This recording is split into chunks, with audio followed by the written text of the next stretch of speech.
നമസ്കാരം, എല്ലാവർക്കും പുതിയൊരു വീഡിയോയിലേക്ക് സ്വാഗതം.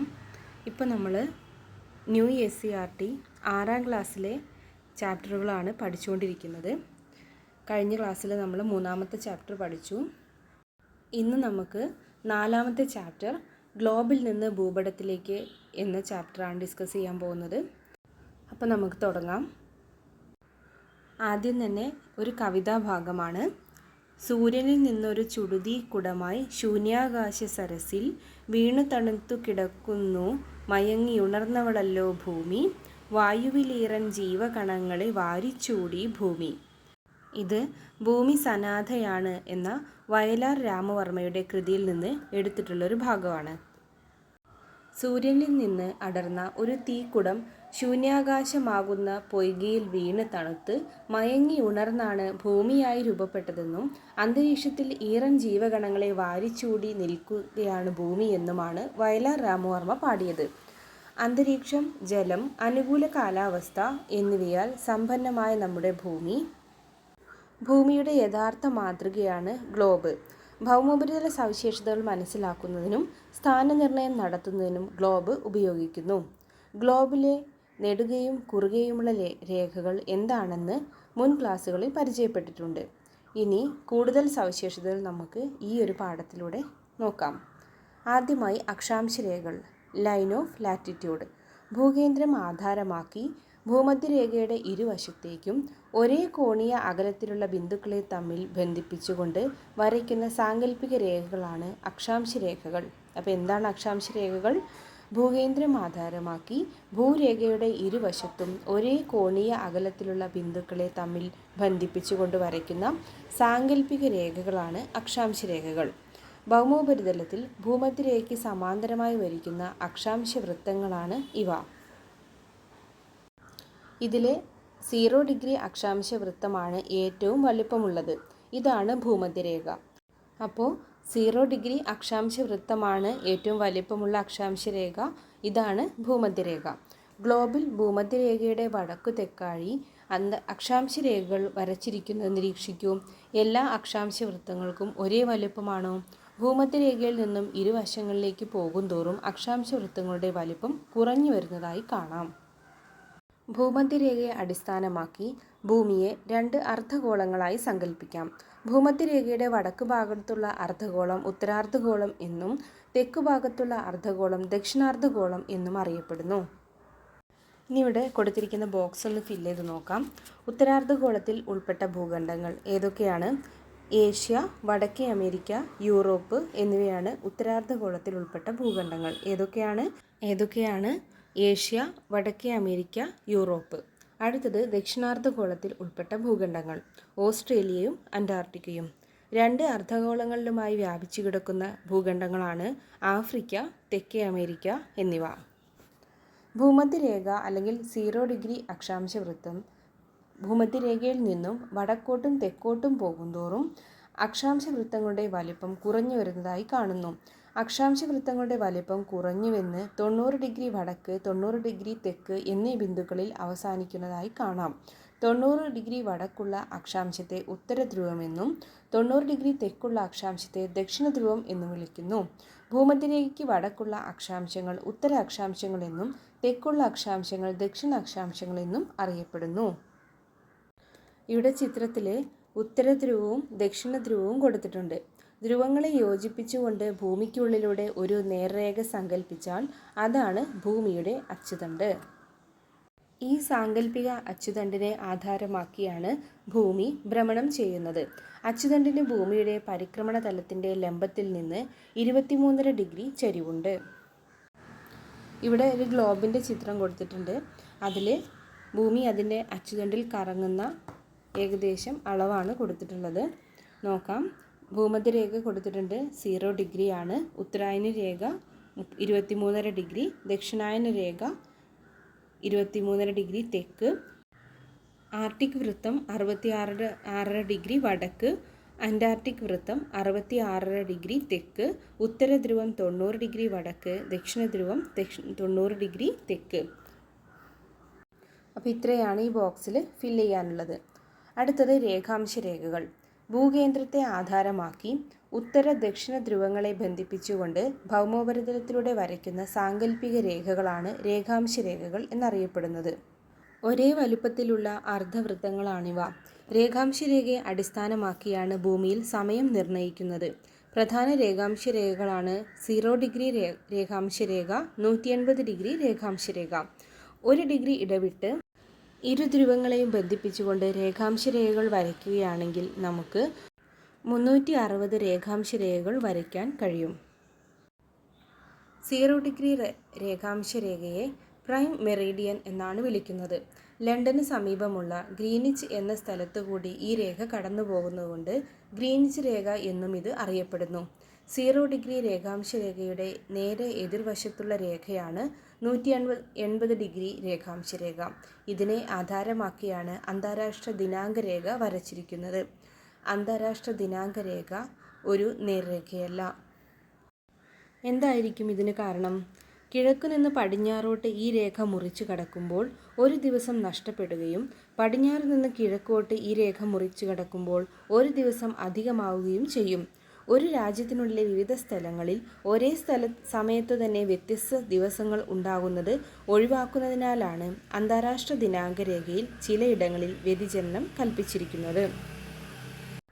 ഇതാണ് അന്താരാഷ്ട്ര ദിനാങ്ക രേഖ ഒരു നേർരേഖയായി കാണപ്പെടാത്തത്.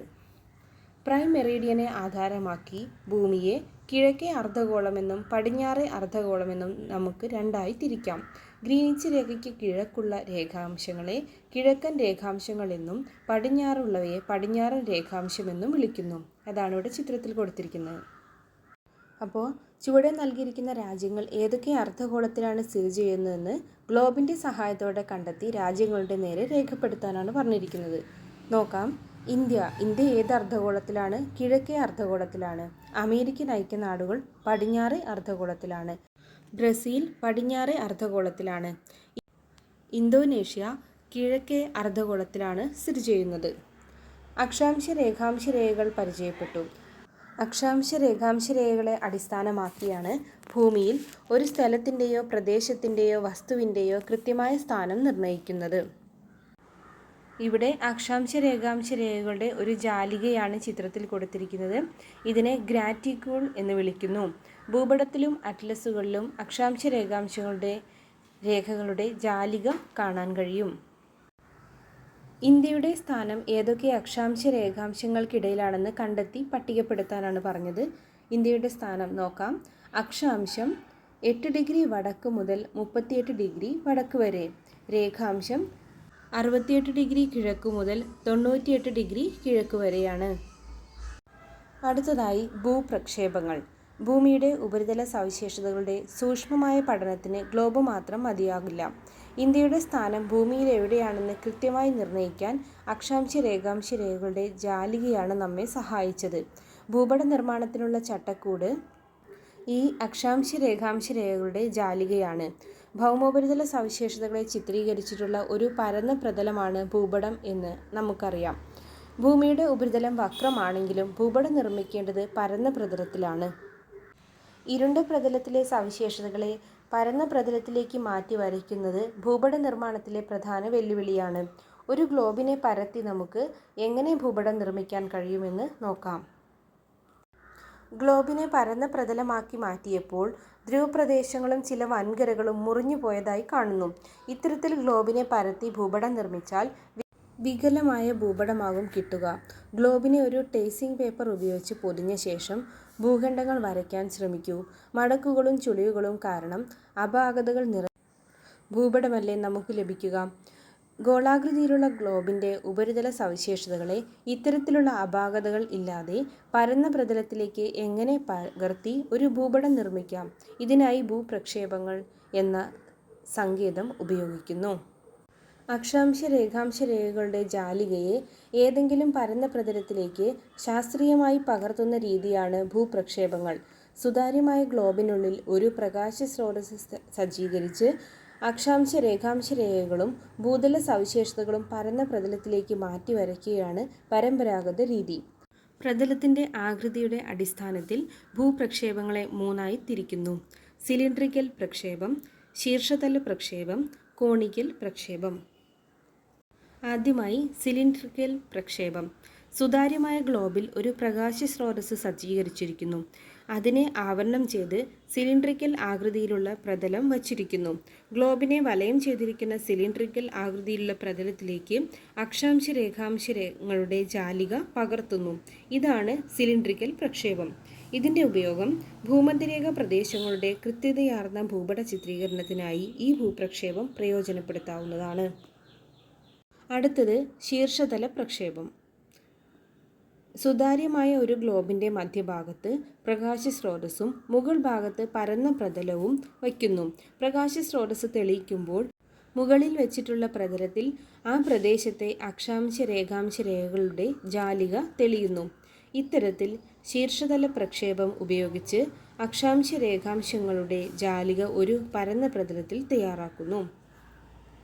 ഇതിൻ്റെ ഉപയോഗം പരന്ന പ്രതലത്തിൽ ധ്രുവപ്രദേശങ്ങളുടെ ഭൂതല സവിശേഷതകൾ പകർത്തി നിർമ്മിച്ചാൽ ലഭിക്കുന്ന ഭൂപടമാണിത്. അടുത്തത് കോണിക്കൽ പ്രക്ഷേപം. കോൺ ആകൃതിയിലുള്ള പ്രതലത്തിൽ അക്ഷാംശ രേഖാംശ രേഖകളുടെ ജാലികയെ പകർത്തി തയ്യാറാക്കുന്ന പ്രക്ഷേപ രീതിയാണ് കോണിക്കൽ പ്രക്ഷേപം. അക്ഷാംശ രേഖാംശ രേഖകളുടെ നിഴലുകൾ കോൺ ആകൃതിയിലുള്ള പ്രതലത്തിൽ വരച്ച് ഭൂപടം നിർമ്മിക്കുന്നു.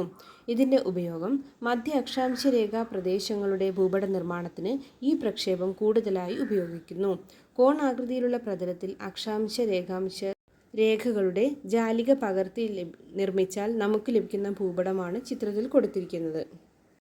അപ്പോൾ 3 തരത്തിലുള്ള ഭൂപ്രക്ഷേപങ്ങളാണ് നമ്മൾ പരിചയപ്പെട്ടത്. ഭൂമിയുടെ ഉപരിതല സവിശേഷതകളെ പരന്ന പ്രതലത്തിലേക്ക് മാറ്റുന്നതിന് ഭൂപ്രക്ഷേപങ്ങളെ കൂടാതെ ഗണിതശാസ്ത്ര സങ്കേതവും ഉപയോഗിക്കുന്നുണ്ട്. നൂതന സാങ്കേതിക വിദ്യയുടെ സഹായത്തോടെ സൂക്ഷ്മതയും കൃത്യതയും നിലനിർത്തി ഇന്ന് ഭൂപടങ്ങൾ നിർമ്മിച്ചു വരുന്നു. അടുത്തതായി ഭൂവിവര വ്യവസ്ഥ എന്താണെന്ന് നോക്കാം.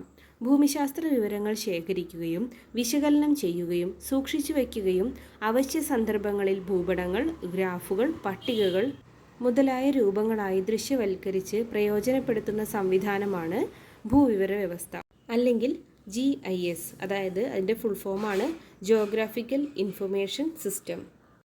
ഭൂപടങ്ങളും അടിസ്ഥാന വിവര സ്രോതസ്സുകളായി ഭൂവിവര വ്യവസ്ഥയിൽ ഉൾപ്പെടുത്താറുണ്ട്. ഭൂപടങ്ങളെ കമ്പ്യൂട്ടറിൻ്റെ സഹായത്താൽ ഡിജിറ്റൽ രൂപത്തിലാക്കി അക്ഷാംശ രേഖാംശ സ്ഥാനം നിർണ്ണയിക്കുന്നു. ഈ ഡിജിറ്റൽ ഭൂപടത്തെ അടിസ്ഥാന ഭൂപടമാക്കിക്കൊണ്ട് അതിൽ നിന്നും വിവരങ്ങൾ ശേഖരിച്ച് വിവിധങ്ങളായ ആവശ്യങ്ങൾക്ക് പ്രയോജനപ്പെടുത്തുന്നു. ഭൂപട നിർമ്മാണം, വിഭവ പരിപാലനം, പ്രകൃതി ദുരന്ത നിവാരണം, ടൂറിസം, ഗതാഗതം, വാർത്താവിനിമയ മാർഗങ്ങൾ തുടങ്ങിയ മേഖലകളിൽ ഈ സാങ്കേതികവിദ്യ ഉപയോഗിക്കുന്നു. ഒരു പ്രദേശത്തെ മുകളിൽ നിന്ന് നിരീക്ഷിച്ച് ഭൂപടങ്ങൾ തയ്യാറാക്കുന്നതാണ് ഉപഗ്രഹ സർവേ. പ്രകൃതിദത്തവും മനുഷ്യനിർമ്മിതവുമായ എല്ലാ ഭൗമോപരിതല സവിശേഷതകളുടെയും കൃത്യമായ സ്ഥാനം, ദിശ, സമുദ്രനിരപ്പിൽ നിന്നുള്ള ഉയരം എന്നിവ തിരിച്ചറിയുന്നതിന് ഭൂതല വിശകലനവും ഭൂപട വായനവും അനിവാര്യമാണ്. ഭൗമോപരിതലത്തിലെ ജലസ്രോതസ്സുകൾ, വനങ്ങൾ, കൃഷിസ്ഥലങ്ങൾ, തരിശുഭൂമികൾ, ഗ്രാമങ്ങൾ, പട്ടണങ്ങൾ, ഗതാഗത വാർത്താവിനിമയ മാർഗങ്ങൾ മുതലായവ ചിത്രീകരിച്ചിട്ടുള്ള വ്യത്യസ്ത ഭൂപടങ്ങൾ ആധുനിക കാലത്ത് ധാരാളമായി ഉപയോഗിക്കുന്നുണ്ട്.